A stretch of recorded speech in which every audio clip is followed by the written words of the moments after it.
नमस्ते बच्चों। 10वीं कक्षा द्वितीय भाषा हिंदी पाठ 6 अंतर्राष्ट्रीय स्तर पर हिंदी भाग 2 में आपका स्वागत है। अंतर्राष्ट्रीय स्तर पर हिंदी, तो हिंदी को ही क्यों राष्ट्रभाषा के रूप में चुना गया है, इसका क्या कारण क्या है, ये सब अभी इस पाठ के द्वारा आपको समझ में आएगा। तो चलिए पाठ के अंदर देखते क्या है। उद्देश्य, यहाँ छात्र को पत्र लेखन की विविध शैलियों का ज्ञान कराना, उनके लेखन सृजन के विकास के साथ साथ उन्हें अंतर्राष्ट्रीय स्तर पर हिंदी का महत्व बताना। पत्र लेखन, पत्र औपचारिक हो तो कैसे लिखा जाता है और अनौपचारिक हो तो कैसे होता है, ये बताना इस पाठ का उद्देश्य है। और उसी के साथ है अभी यह द्वितीय भाषा के बारे में है, इसीलिए द्वितीय भाषा का महत्व समझाना भी होता है। तो विधा विशेष में देखें तो बताया जा रहा है कि पत्र गद्य की एक प्रमुख विधा है। पत्र विधा पाठ में प्रेषक अपने विषय से जुड़ा पत्र पावक, पत्र पाने वाला के नाम लिखता है। इसमें एक मित्र अपने दूसरे मित्र को हिंदी सीखने तथा उससे होने वाले लाभों के बारे में बता रहा है। विधा विशेष, यहाँ एक लड़का दूसरा दोस्त को पत्र के हिंदी की महत्व के बारे में समझाना चाहता है। और विषय प्रवेश में देखें, हिंदी एक ऐसी भाषा है जो भारतीयों की सांसों में बसी है। सांस मीन्स ब्रीथ। यह सबकी संस्कृति, सभ्यता व गरिमा का प्रतीक है। गांधी जी ने अपना जीवन देश की स्वतंत्रता के साथ साथ हिंदी की सेवा में समर्पित कर दिया था। अब हिंदी न केवल भारत की बल्कि विश्व की भाषा बन चुकी है। संसार के विविध क्षेत्रों में हिंदी करोड़ों लोगों की जीविका बन चुकी है। तो गांधी ने स्वतंत्रता प्राप्ति के लिए ही नहीं बल्कि हिंदी को और भी वृद्धि करने में भी सेवा किए थे। इसीलिए आज हिंदी सिर्फ भारत का ही नहीं, विश्व की भी भाषा बन चुकी है। और यह विविध क्षेत्रों में करोड़ों लोगों की जीविका मतलब उनका लाइवलीहुड बना है। अभी पत्र देखें, हैदराबाद से लिखा जा रहा है और संबोधन मतलब सैल्यूटेशन जो हम बोलते हैं। पत्र यहाँ पर देखिए, प्लेस लिखने के बाद कॉमा है और डेट लिखने के बाद फुल स्टॉप है। प्रिय मित्र लिखने के बाद फिर कॉमा है। तुम कैसे हो? आशा करता हूँ कि तुम अपने परिवार के साथ सकुशल हो। यह जानकर बड़ी प्रसन्नता हुई कि तुम हिंदी से जुड़े विविध कार्यक्रमों में भाग ले रहे हो। मतलब तुम कैसे हो, how are you. I hope, आशा करता हूँ कि you are staying with your family safe. यह जानकर बड़ी प्रसन्नता हुई कि तुम हिंदी से जुड़े विविध कार्यक्रमों में भाग ले रहे हो। I feel very happy that you are linked with the Hindi programs and taking part in that. तुमने अपने पत्र में जानना चाहा कि हिंदी भाषा का अपने जीवन में क्या महत्व है। मैं तुम्हारी जिज्ञासा का नीचे समाधान दे रहा हूँ। जिज्ञासा, जानने की इच्छा। तो यहाँ जिज्ञासा के बारे में बताया, मतलब ये पूछा था, उसका उत्तर ये दे रहे हैं। भारतीय स्वतंत्रता संग्राम में देश को एकता के सूत्र में बांधने के लिए एक भाषा की आवश्यकता हुई। यह काम हिंदी से ही साध्य हो सका। आज हमें एक से अधिक भाषाएं सीखना जरूरी है, जिनमें हिंदी की और अंग्रेजी का स्थान महत्वपूर्ण है। हिंदी से हम सारे भारत की पहचान अच्छी तरह से कर सकते हैं। भारत के अलग अलग प्रांतों में अलग अलग भाषाएं बोली जाती हैं। हमें भारत के सभी प्रांतों से जुड़ने के लिए एक भाषा की आवश्यकता होती है जिसे सारे भारत के वासी जानते हैं। वैसी भाषा ही हिंदी है जो सारे भारतीयों को एकता के सूत्र में बांधती है। हिंदी अपने शाब्दिक अर्थ से भी भारतीय कहलाती है। इसलिए देश के वर्तमान और भविष्य को ध्यान में रखकर भारतीय संविधान ने अनुच्छेद 343(1) के तहत हिंदी को 14 सितंबर 1949 को राजभाषा के रूप में गौरवान्वित किया है। तब से हम हर वर्ष 14 सितंबर को हिंदी दिवस मनाते हैं। तो यहाँ सभी को एकता के सूत्र में बांधने के लिए हिंदी को चुना गया है। तो यहाँ जब हम देखें तो भारत देश के मानचित्र में देखने के बाद उत्तर भारत में हर जगह हिंदी बोली जाती है। जब उत्तर भारत में हर जगह हिंदी बोली जाती है तो दक्षिण भारत के लोग भी हिंदी सीखे हैं बोलना। इस कारण से पूरे भारतवासी हिंदी आसानी से बोल पाते हैं, तो एक दूसरों की भावनाओं को पहचान पाते हैं। इस कारण से भारत ने हिंदी को राष्ट्रभाषा बनाने के लिए अनुच्छेद 343 के तहत एक्ट 343(1) एक्ट तहत हिंदी को 14 सितंबर 1949 को राजभाषा के रूप में गौरवान्वित किया गया है। तब से हर वर्ष 14 सितंबर को हिंदी दिवस मनाते हैं। तो यहाँ हिंदी दिवस मनाने के लिए ये जो चित्र में नजर आ रहे हैं ये व्यक्ति बहुत ही मेहनत किए हैं। उनका नाम है राजेंद्र सिंह और ये 14 सितंबर 1900 में जन्म लिए हैं और 2 मार्च 1988 में इनकी मृत्यु हो गई है। हिंदी के मूर्धन्य साहित्यकार हैं। हिंदी को भारत की राजभाषा बनाने में अति महत्वपूर्ण योगदान दिया। तो ये जो राजेंद्र सिंह हैं इनका जन्म 14 सितंबर है और ये हिंदी को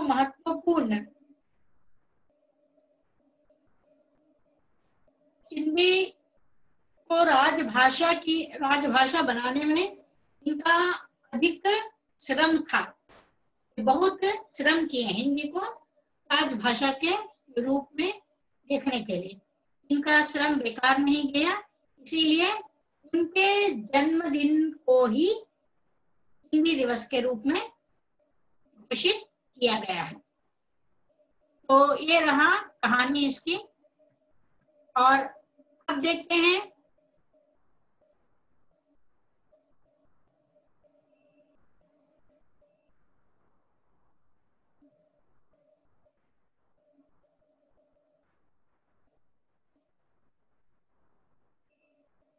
यहाँ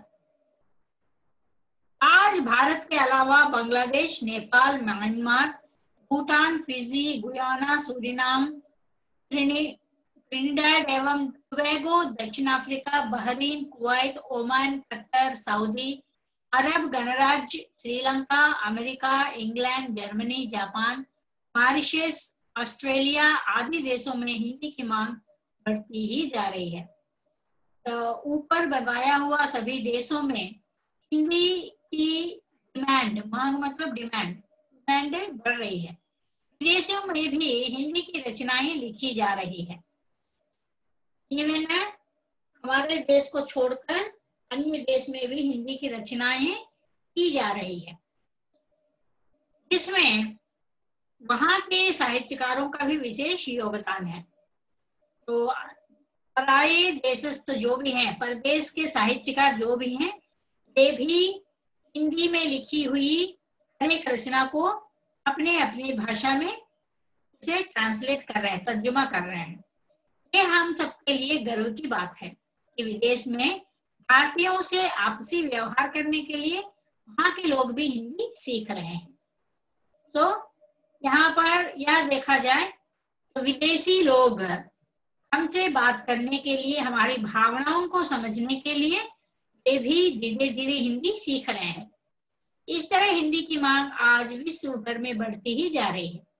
इसलिए भारत के अलावा अन्य देशों में भी कई संस्थाएं हिंदी के प्रचार व प्रसार में जुटी हुई है, जिनमें केंद्रीय हिंदी संस्थान हिंदी शिक्षक प्रशिक्षण कार्यों से देश विदेश में अपना महत्वपूर्ण योगदान दे रहा है।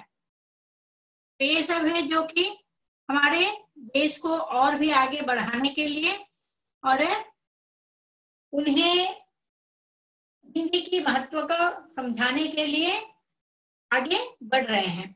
आज विश्व भर में करीब 150 से अधिक विश्वविद्यालय हिंदी संबंधी कोर्सों का संचालन कर रहे हैं। बैंक, मीडिया, फिल्म उद्योग आदि क्षेत्रों में हिंदी की उपयोगिता दिन ब दिन बढ़ती ही जा रही है। इस तरह आज हिंदी नए नए रोजगारों का प्रमुख आधार बन चुकी है। हिंदी से अपने भविष्य का निर्माण करने वालों के लिए ये जो वेबसाइट दिया हुआ है, इन वेबसाइट में अगर आप जाओगे तो आप जो करना चाहते हो उसका इंफॉर्मेशन वहां पर आपको मिलेगा। यह हमारे लिए गर्व की बात है कि सारा विश्व हिंदी का महत्व जान चुका है। इसका प्रमाण यह है कि सारे विश्व में 10 जनवरी को विश्व हिंदी दिवस मनाया जाता है। इस तरह हिंदी अंतरराष्ट्रीय स्तर पर शोभित है। हाँ, तुमने आगे की पढ़ाई के लिए द्वितीय भाषा के रूप में हिंदी विषय का चयन किया है। चयन मतलब चुनना, इट मीन सेलेक्ट करने की सलाह पूछी थी। हम जान चुके हैं कि आज राष्ट्रीय और अंतरराष्ट्रीय स्तर पर हिंदी का महत्वपूर्ण स्थान है। हम इसे अपने उज्जवल भविष्य का निर्माण कर सकते हैं। इसलिए आगे की पढ़ाई के लिए प्रथम भाषा हो या द्वितीय भाषा, हिंदी का चयन करना ही लाभदायक है। मुझे पूरा विश्वास है कि तुम हिंदी से जुड़कर अंतरराष्ट्रीय स्तर पर अपने देश का नाम रोशन करोगे। तो इस तरह वह लड़का अपना सलाह दिया कि हिंदी को या तो प्रथम भाषा या द्वितीय भाषा के रूप में चुनना है, सेलेक्ट करना है और हिंदी से जुड़कर जो भी कॉम्पिटिशन्स होता है, प्रतियोगिताएं होते हैं, उनमें भाग लेकर हिंदी को और भी वृद्धि के स्तर पर ले जाना है। इस तरह अगर हम करेंगे तो हम अपना देश को और भी आगे बढ़ाते हुए देश का रोशन कर सकते हैं, नाम रोशन कर सकते हैं। घर में बड़ों को मेरा प्रणाम करना, अपने स्वास्थ्य का पूरा ध्यान रखना। तुम्हारा प्रिय मित्र बशीर अहमद और पता श्रेयस अभिनव कुमार, 10वीं कक्षा, एपी मॉडल स्कूल, गलगंडा, महबूबनगर। जब भी हम अनौपचारिक पत्र लिखते हैं तो धन्यवाद लिखने की जरूरत नहीं होती है। और यहाँ पर तुम्हारा प्रिय मित्र मतलब प्रिय मित्र तो प्रिय मित्र, अरे तो पूजनीय पिताजी, जो कुछ भी हो, लेकिन यहाँ पर धन्यवाद लिखने की जरूरत नहीं है। मतलब अनौपचारिक में धन्यवाद की आवश्यकता नहीं है। लेकिन यहाँ पर लेफ्ट साइड नीचे में पता लिखना है जिसे आप भेजना चाहते हो, whom you are going to send a letter। तो एड्रेस यहाँ पर लिखना होगा। क्या रहा आपकी अंतरराष्ट्रीय स्तर पर हिंदी के बारे में जो आपने अभी हम देखते हैं भाषा की बात। विश्व हिंदी दिवस देखिए भाषा की बात के साथ किस तरह है। और अभी अर्थ को देखें। शब्दार्थ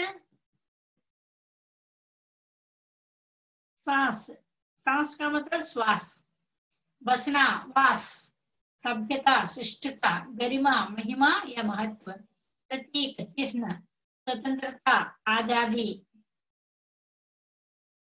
विश्व, दुनिया, जग, जीविका, रोजी। इसके बाद और शब्दार्थ परिवार, कुटुंब या परिजन, सकुशल, सही सलामत, कुशलता पूर्वक, प्रसन्नता, संतोष, भाग लेना, शामिल होना, जानना, समझना, महत्व, बड़प्पन, जिज्ञासा, जानने की इच्छा, समाधान, उत्तर, जवाब, निराकरण,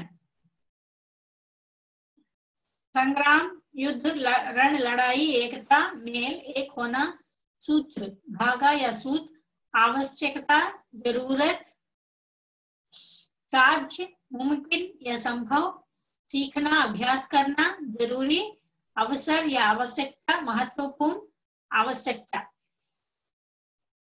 महत्वपूर्ण, अच्छा, चयन करना, चुनना, सलाह, सुझाव, सूचना, उज्जवल, महान, दिव्य, विश्वास, यकीन, राउशन, मशहूर, प्रसिद्ध या प्रख्यात, प्रणाम, नमस्कार, स्वास्थ्य, तंदुरुस्ती, ज्ञान, ख्याल, सोच विचार आदि शब्दार्थ हैं। अभी पर्यायवाची, भाषा, बोली, जुबान, वचन, वाणी, बोल, वाणी, ईड़ा, वाचा, समाधान, हल, उत्तर, जवाब, निपटारा, निपटारा, निराकरण, अपाकरण, संकल्प, निर्णय, व्रत, पक्का, इरादा, अहद, इकदाम, देश, राष्ट्र, मुल्क, वतन, जिज्ञासा,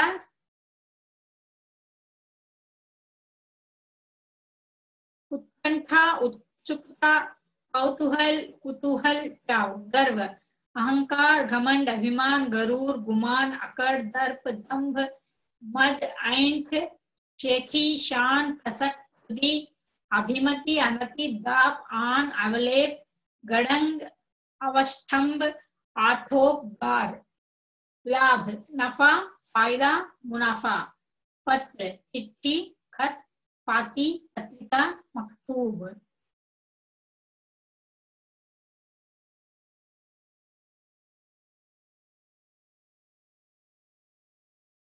स्वतंत्रता, स्वाधीनता, आजादी, रिहाई, मुक्ति, अवसर, संग्राम, युद्ध, लड़ाई, जंग, रण, समर, संकल्प, योधन, अनीक, अजूह, मृद, अभेड़ा, प्रहरण, अभेरा, वृजन, वाज, वराक, शोभा, बहार, छवि, छटा, सौंदर्य, कांति, दीप्ति, रमणीयता, सुंदरता, जीनत, फिजा, हुस्न, प्रणाम, नमस्कार, नमस्ते, वंदना, नमन, अभिवादन,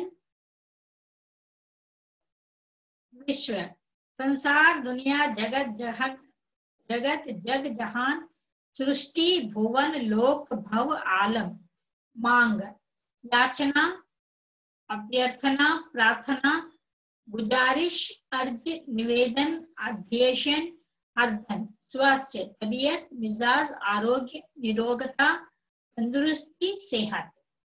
तो ये रहा आपकी पर्यायवाची शब्द। तो इस वीडियो में सिर्फ आपको पर्यायवाची शब्द और शब्दार्थ दिए हैं। अगले वीडियो में आप उपसर्ग, विलोम शब्द, वचन बदलना और प्रश्नोत्तर देखेंगे। तब तक के लिए हम यहीं पर इसे रोकते हैं। और शायद आपको औपचारिक पत्र और अनौपचारिक पत्र में आपका भेद आप समझ पाए होंगे। तो अभी इस पत्र के द्वारा जब आप लोग कल जब आपको होमवर्क में प्रिंसिपल के नाम कॉलेज में भर्ती होने के लिए, एडमिशन लेने के लिए लेटर लिखने के लिए पूछे थे, तो बहुत सारे लोग पूछे कि मैडम कैसे लिखना है, समझ में नहीं आया। तो मेरे विचार में मैं बता रही हूँ, जब आपको पत्र के अंग उसमें दिया हुआ था प्रेषक। प्रेषक का मतलब जब हम किसी ऑफिशियल लोगों को पत्र लिख रहे हैं तो औपचारिक पत्र में हम दोनों में, मतलब जिसे आप पत्र लिख रहे हो उसमें, उनमें और आप में कोई परिचय नहीं है। जब परिचय नहीं है तो हमें प्रेषक पहले लिखना चाहिए। मतलब राइट हैंड टॉप में प्लेस और डेट लिखने के बाद लेफ्ट हैंड इसमें आकर वहां पर प्रेषक लिखना है। प्रेषक मतलब आपका जो एड्रेस है, फ्रॉम एड्रेस, आपका नाम, कौन सी कक्षा में पढ़ते हो और कहाँ रहते हो, ऐसा एड्रेस लिखना है। अब जाकर आप फ्रॉम टू एड्रेस लिखोगे, आप जिसे लिखना चाहते हो। उसके बाद बॉडी ऑफ द लेटर पूरा होने के बाद धन्यवाद लिखकर आप कंक्लूजन दोगे, आपका आज्ञाकारी छात्र या आपका विश्वसनीय छात्र छात्रा ऐसा, और बाद में आप पत्र का ये लिखोगे जिसे आप देना चाहते हो। इस तरह लिखने के बाद, लिखने से आपका औपचारिक पत्र पूरा होता है। तो शायद मैं समझ रही हूँ कि आपको ये बात बताने के बाद आपका जो संदेह था शायद वह दूर हो गया होगा। अभी भी आपको संदेह है, फिर बाद में आपको इसका फॉर्मेट दिया जाएगा। तब तक के लिए धन्यवाद।